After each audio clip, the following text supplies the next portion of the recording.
Assalamualaikum warahmatullahi wabarakatuh.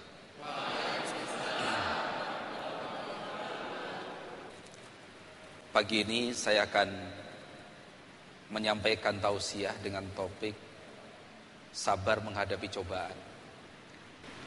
Hadirin yang dirahmati Allah dan para pemirsa semua, sebagai umat Islam, orang Islam itu tidak akan lepas dari cobaan.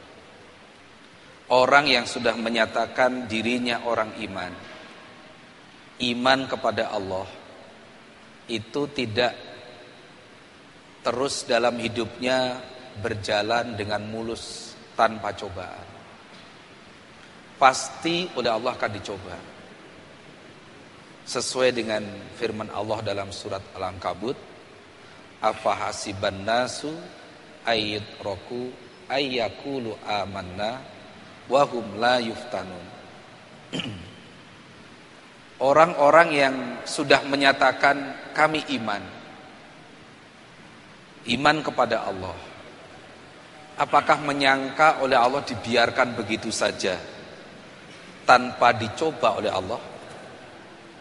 Ini pertanyaan, tapi di balik pertanyaan itu mengandung maksud bahwa semua orang, lebih-lebih yang sudah menyatakan iman kepada Allah, itu pasti mengalami cobaan. Nah, cobaan ini fungsinya ada beberapa fungsi Allah memberi cobaan. Fungsi yang pertama itu Allah ingin mengetahui sampai di mana keimanan hambanya itu.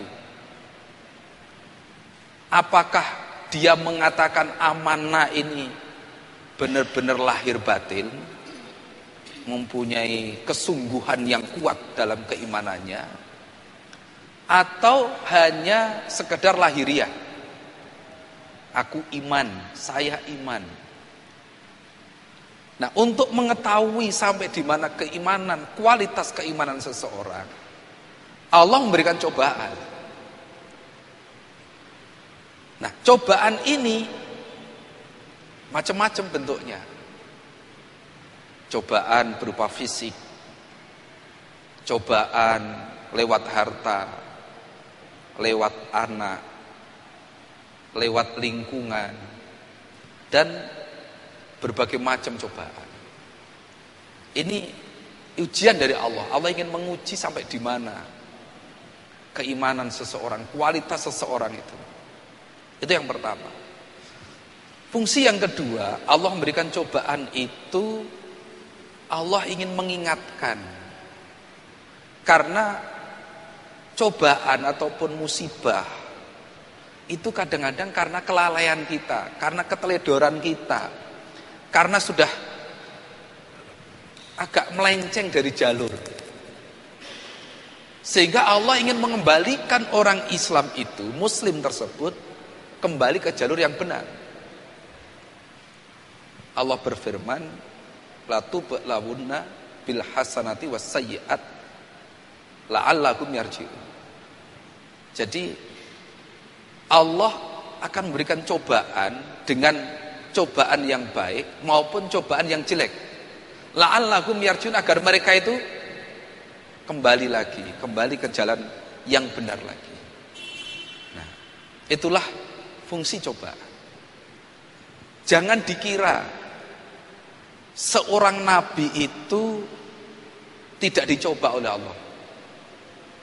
Kita ingat beberapa kali kita ngaji di majelis taklim cerita Nabiullah Ayub alaihissalam. Nabiullah Ayub alaihissalam, beliau seorang nabi, disayang oleh Allah, keimanannya tidak diragukan lagi oleh Allah. Itu pun oleh Allah diberi cobaan.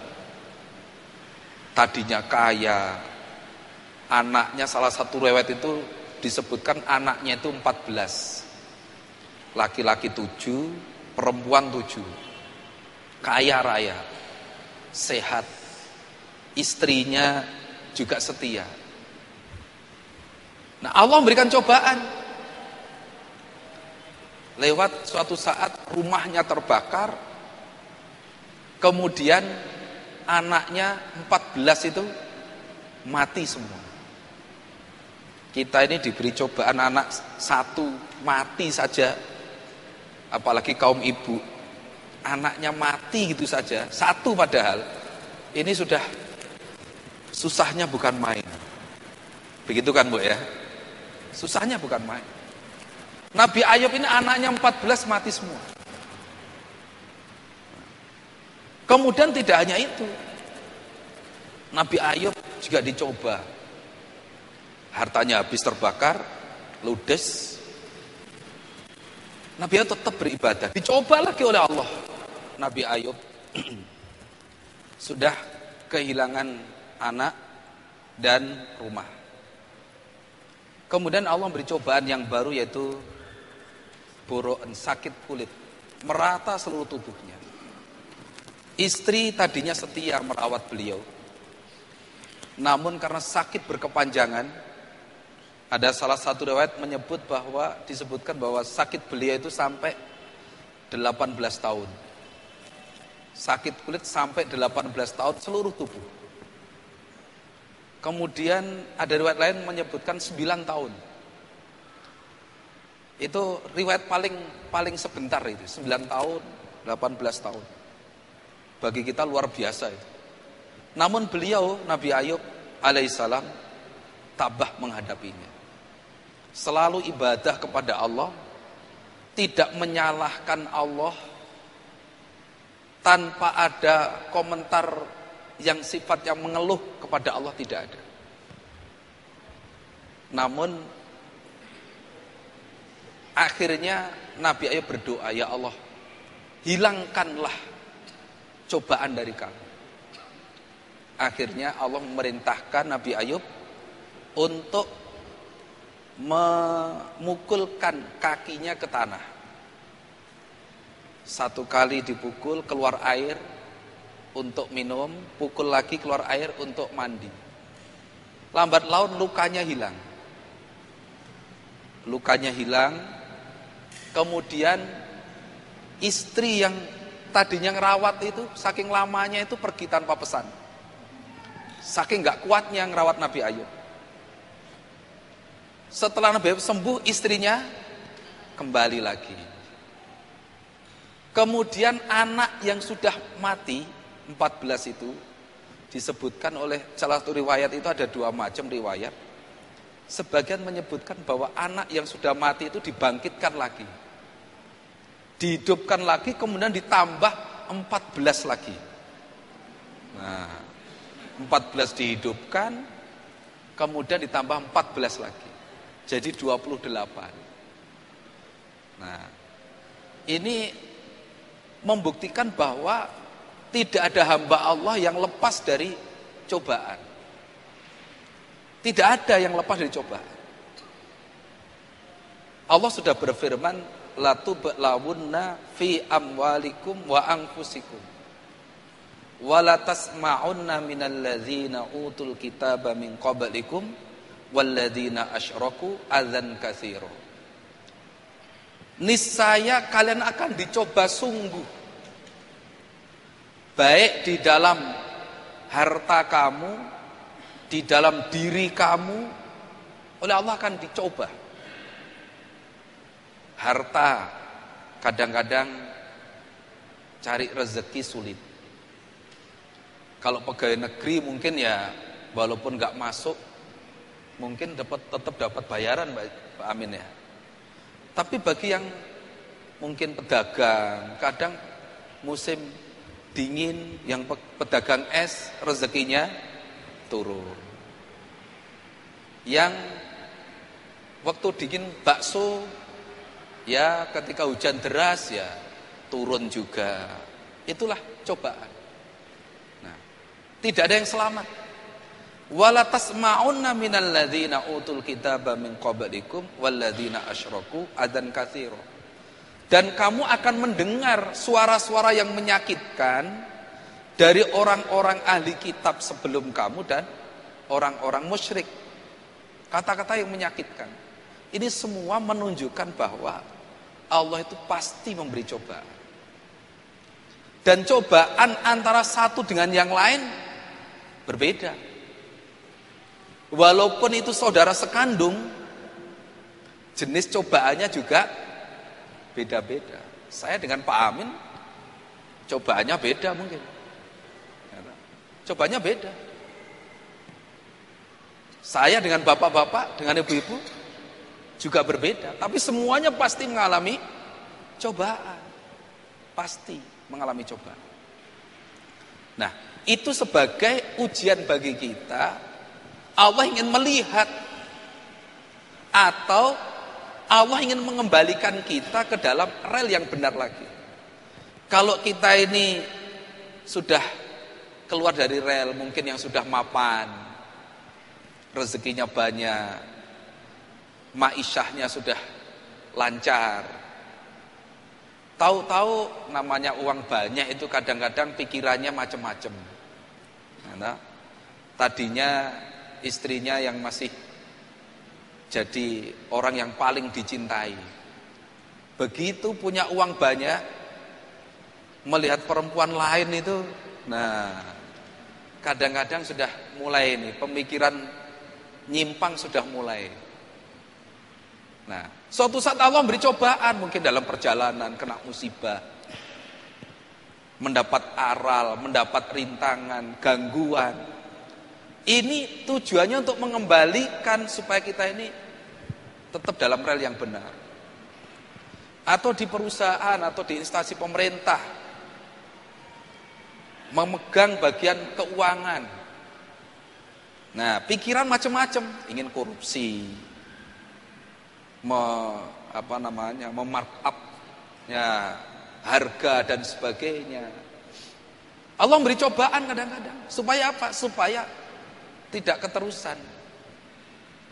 Supaya kembali ke jalan yang benar lagi. Inilah jadi fungsi cobaan.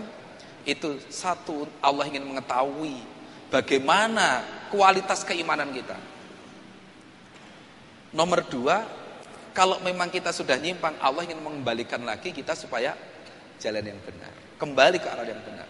Tergantung keadaan kita bagaimana. Dicoba ini kita menanggapi bagaimana. Nah, cara menanggapi cobaan kita harus tadabbur, tafakur. Tafakur, berpikir di balik cobaan ini ada apa. Kadang-kadang